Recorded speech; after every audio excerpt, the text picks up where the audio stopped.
الله وبركاته.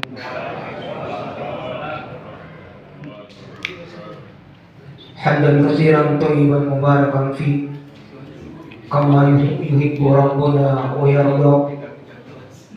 أشهد أن لا إله إلا الله وحده لا شريك له وأشهد أن محمدا عبده ورسوله.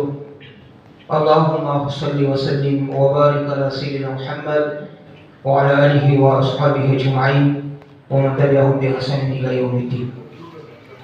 فقال تعالى بكتابه الكريم: ومن يتق الله يجعل له مخرجا ويرزقه من حيث لا يحتسب.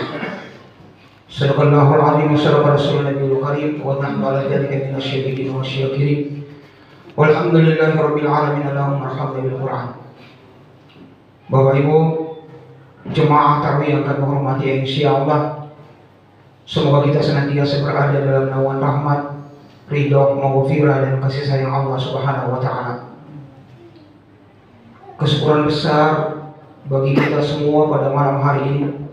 Allah masih berikan kita kesempatan untuk hidup. Karena Allah tahu bahwa masih terlalu banyak dosa-dosa kita, sehingga Allah berikan kesempatan kita sampai malam hari ini untuk bisa bertobat dengan baik.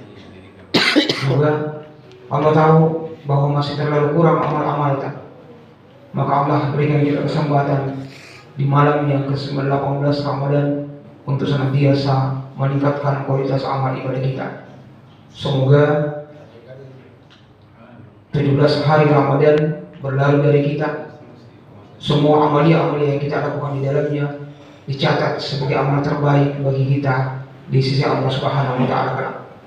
Dan semoga Allah berikan kita kekuatan sampai menuntaskan Ramadan ini dengan baik, sehingga keluar dari Ramadan kita menjadi orang yang pantas mendapatkan gelar yang tinggi di hadapan Allah. La'allakum tattaqun.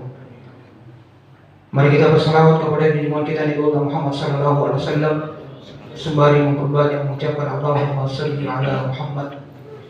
Semoga Allah Subhanahu wa taala berkenan mempertemukan kita dengan beliau kelak di yaumul qiyamah.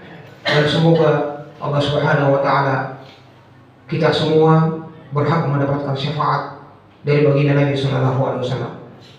Hadirin yang dimuliakan oleh Allah, topik kita pada hari ini adalah mewujudkan keberkahan hidup di bulan yang penuh berkah.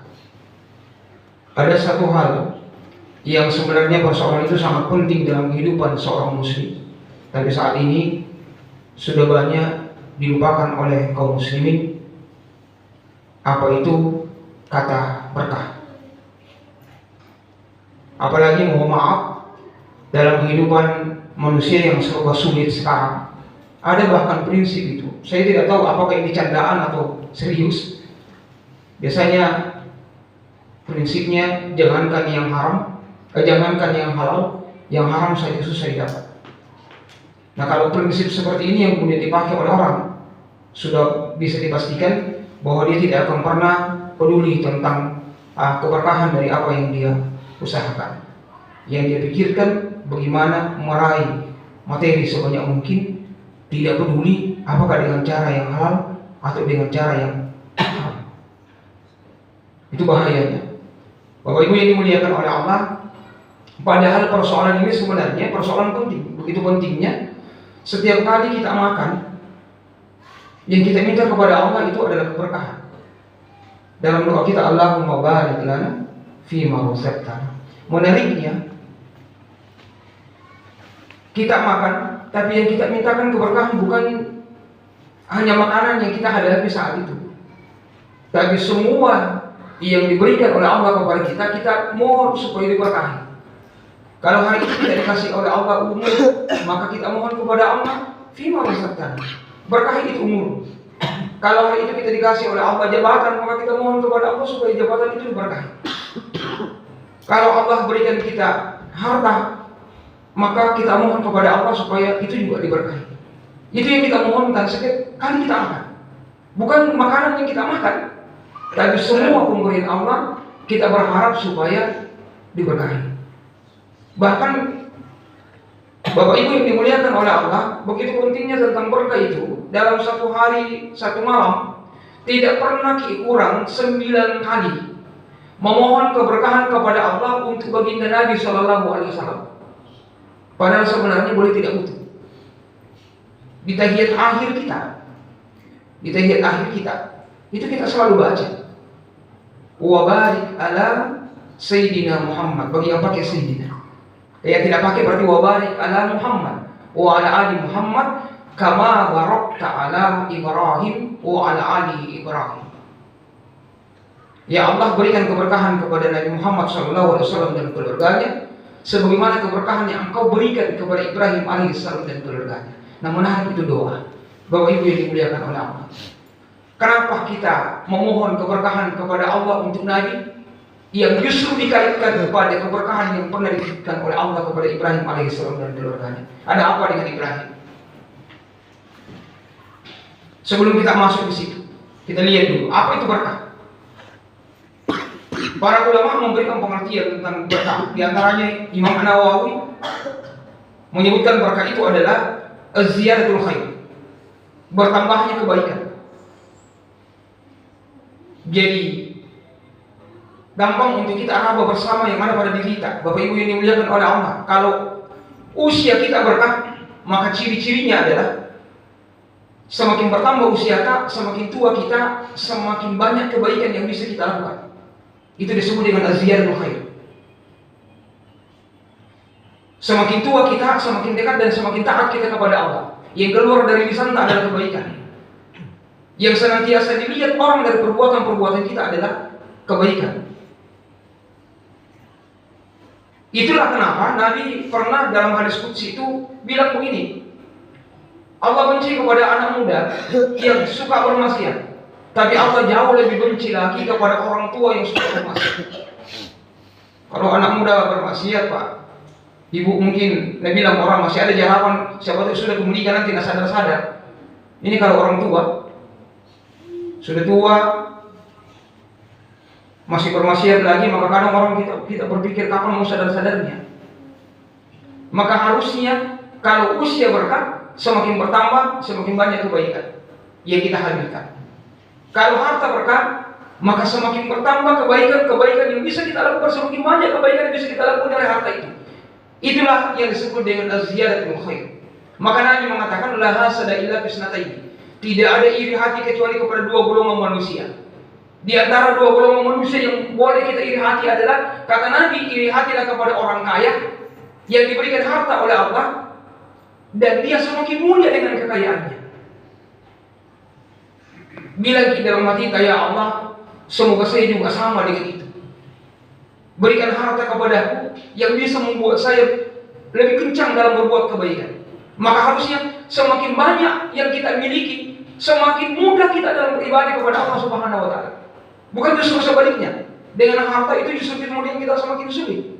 Itulah mungkin pernah Imam Al-Jauzi pernah mengatakan begini, kalau ada orang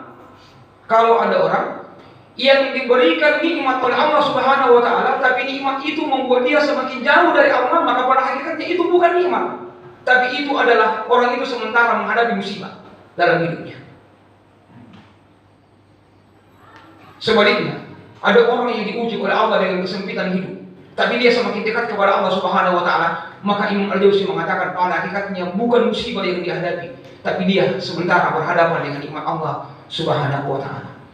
Maka Bapak Ibu yang dimuliakan oleh Allah, kita mohonkan kepada Allah apapun yang kita miliki supaya bisa menambah kebaikan kita, disebut dengan berkah.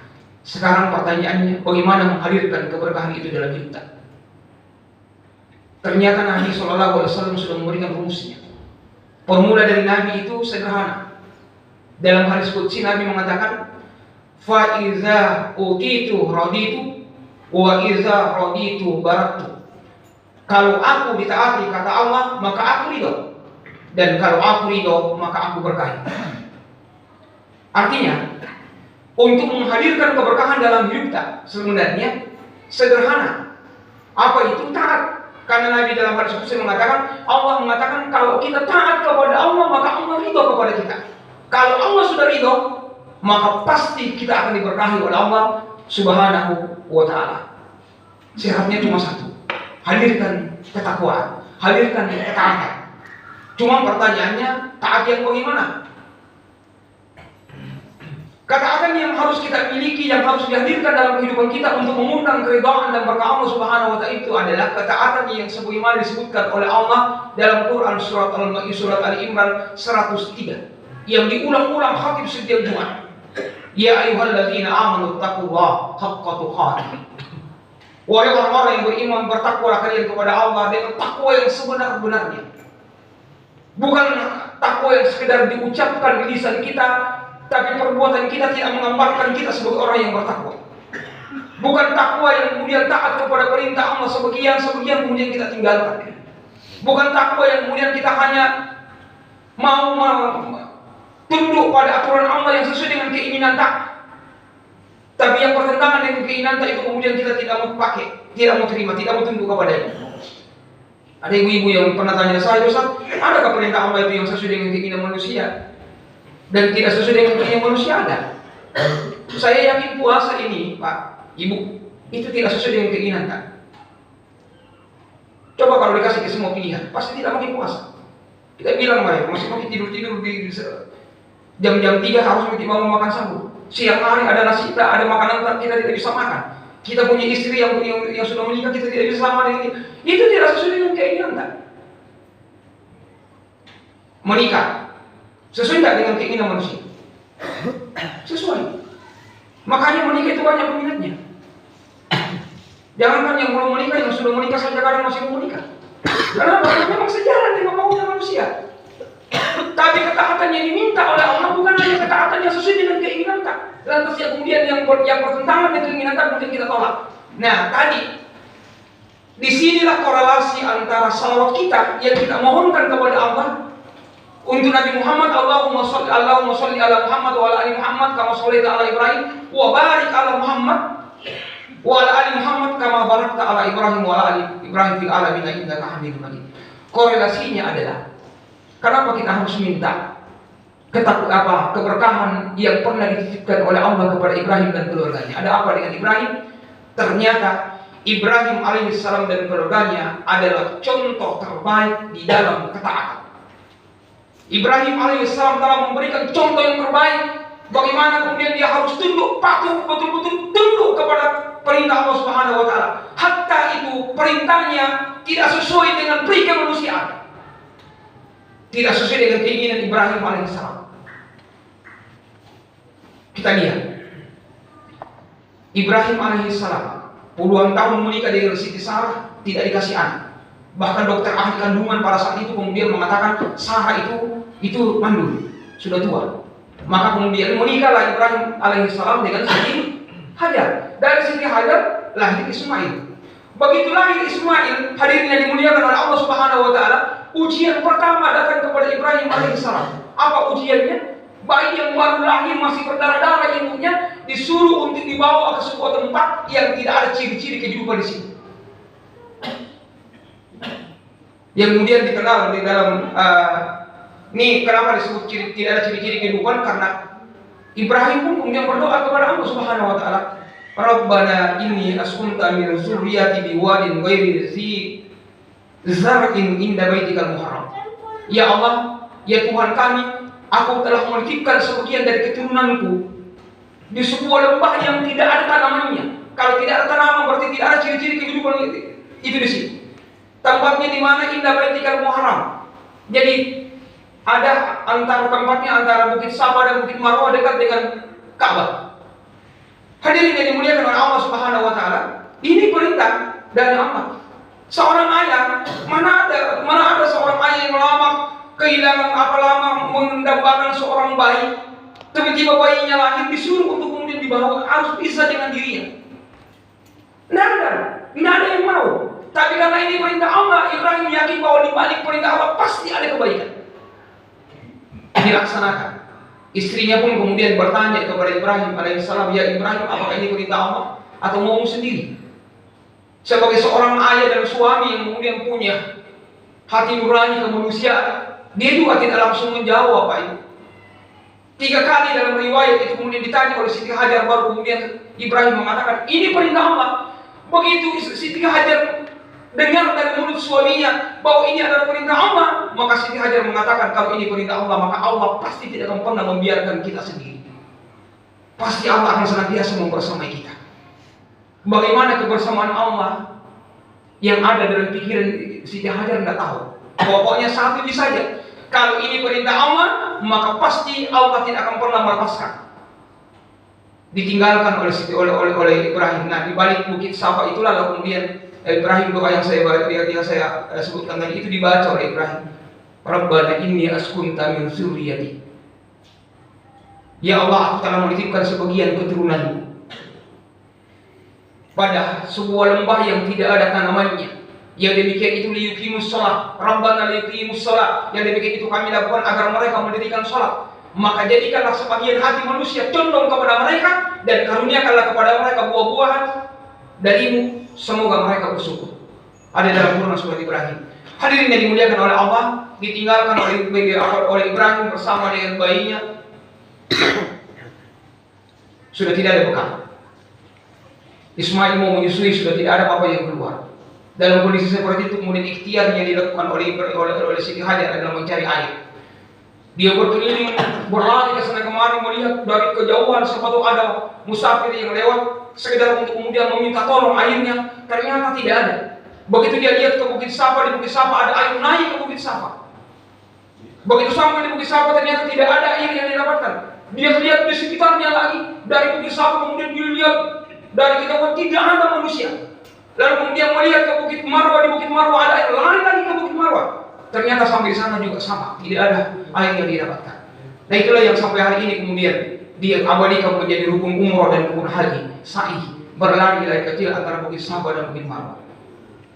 Hadirin dimuliakan oleh Allah Subhanahu wa taala, begitu lama ditinggalkan Siti Hajar, baru kemudian teringat jangan sampai anaknya sudah diterkam oleh harimau. Kembali. Begitu dekat dengan Ibrahim, dengan Ismail yang masih tak berdaya. Diangkatnya Ismail itu, ternyata dari bekas hentakan kakinya Ismail, bayi yang belum memiliki kekuatan apa-apa, justru kemudian memunculkan air yang awalnya kemudian belum bisa diambil. Setelah itu kemudian ditampung oleh Siti Hajar sembari mengucapkan zam, berkumpul. Airnya kemudian bisa berkumpul, lalu kemudian diambil, dan itu yang kemudian sekarang dengan air Zam-Zam. Sumurnya dikenal dengan sumur Zam-Zam. Lihat hadirin yang dimuliakan oleh Allah, bagaimana keyakinan Siti Hajar kebersamaan Allah itu luar biasa. Begitu ada air, maka mulailah tempat itu kemudian didatangi oleh banyak orang, bahkan ada yang kemudian membelinya, bahkan ada kemudian tinggal bersama dengan Siti Hajar dan Ismail di situ. Ismail menjadi kepala sukunya bersama dengan Siti Hajar. Dikunjungi oleh manusia luar biasa. Hadirin yang dimuliakan oleh Allah, sampai hari ini tempat itu dirindukan oleh semua kaum muslimin dari seluruh penjuru dunia. Jangankan yang belum pernah ke sana, yang sudah bolak-balik saja dari sana kemudian punya kerinduan yang besar. Itu adalah keberkahan. Air Zam-Zamnya sampai hari ini tidak pernah habis. Saya belum pernah mendapatkan informasi dari pemerintah Arab Saudi. Dibatasi setiap jemaah haji dan umroh, jangan minum terlalu banyak, cukup 1 gelas 1 jemaah, nanti habis. Sampai hari ini tidak ada. Silakan minum sebanyak-banyaknya, bahkan kalau di Mekah bisa dipakai mandi, bisa dipakai berwudu, bisa dibawa pulang. Tidak ada juga batasan dari pemerintah Arab Saudi berapa liter Bapak Ibu mau bawa pulang. Tidak ada. Yang batasi itu adalah penerbangan. Makanya 1 jemaah sekarang cuma 5 liter per jemaah. Karena kalau tidak dibatasi, bahaya orang Indonesia. Bisa lebih banyak bawa. Hadirin yang dimuliakan oleh Allah, keberkahan itu hadir. Padahal awalnya Siti Hajar, mana ada WA kepada Siti Hajar bahwa terima misalnya, ikut misalnya. Tidak ada WA sama Ibrahim bahwa bapak anakmu nanti kemudian endingnya begini dicerita. Tidak. Mereka hanya tahu taat. Kalau kita taat kepada perintah Allah, maka Allah akan berikan yang terbaik. Itu yang kemudian ada di dalam hati mereka. Maka mereka ikhlas mengerjakan perintah Allah itu, tunduk kepada perintah Allah itu, dan ternyata Allah hadirkan keberkahan itu. Begitulah seharusnya kita sebagai seorang muslim, hadirin yang dimuliakan oleh Allah. Setiap perintah Allah dalam kehidupan kita, maka harusnya kita lihat pada Quran surat An-Nur, inna makana qaulal mu'minina idza du'u ila Allahi wa rasulihi liyahkuma bainahum ay yaqulu sami'na wa ata'na Sesungguhnya jawaban orang-orang beriman kepada Allah, kalau mereka disuruh tunduk kepada aturan Allah dan Rasulnya, maka jawaban mereka cuma satu, sami'na wa ata'na, dengarkan dan taati. Kenapa? Dengarkan dan taat kepada perintah Allah itu insya Allah akan mengantarkan kita kepada kemuliaan. Maka dalam Al-Quran, bagaimana janji Allah bagi orang yang selalu taat, wa may yattaqillaha yaj'al lahu makhraja wa yarzuquhu min haitsu la yahtasib. Siapa yang bertakwa kepada Allah, Allah berikan jalan keluar dari semua kesulitan-kesulitannya, dan Allah berikan dia rezeki dari arah yang dia tidak pernah sangka-sangka sebelumnya. Inilah hadirnya dimuliakan oleh Allah, kemuliaan dan keberkahan yang ketika dihadirkan dalam kehidupan kita, maka insya Allah Allah yang kemudian akan senantiasa membersamai perjalanan hidup kita. Yakinlah kalau ada orang yang kemudian tidak pernah berpikir tentang keberkahan dalam hidupnya, maka orang ini sungguh dia akan menabrak hukum-hukum Allah di dalam kehidupannya. Tidak ada halal dan haram bagi mereka, yang penting mereka mendapatkan harta yang banyak, maka tidak mereka peduli tentang bagaimana memperoleh jalannya. Tapi kalau orang yang senantiasa berpikir tentang keberkahan, maka insya Allah sedikit harta itu yang dihadirkan dalam kehidupannya, mungkin dalam pandangan mereka sedikit, tapi Allah Subhanahu wa Ta'ala memberikan keberkahannya, maka insya Allah yang sedikit itu kemudian akan membuat kehidupan kita menjadi lebih tenang di hadapan Allah Subhanahu wa Ta'ala. Mudah-mudahan di Ramadan kita bisa menghadirkan keberkahan itu. Kita berusaha semaksimal mungkin menghadirkan keberkahan itu dalam kehidupan kita, yang akhirnya mudah-mudahan ini yang kemudian bisa mewarnai kehidupan kita selama 11 bulan yang akan datang sampai kita dipanggil oleh Allah Subhanahu wa Ta'ala. Demikian yang bisa kami sampaikan, mudah-mudahan manfaatnya. Wallahu muwaffiq ila aqwamit thoriq. Wassalamualaikum warahmatullahi wabarakatuh.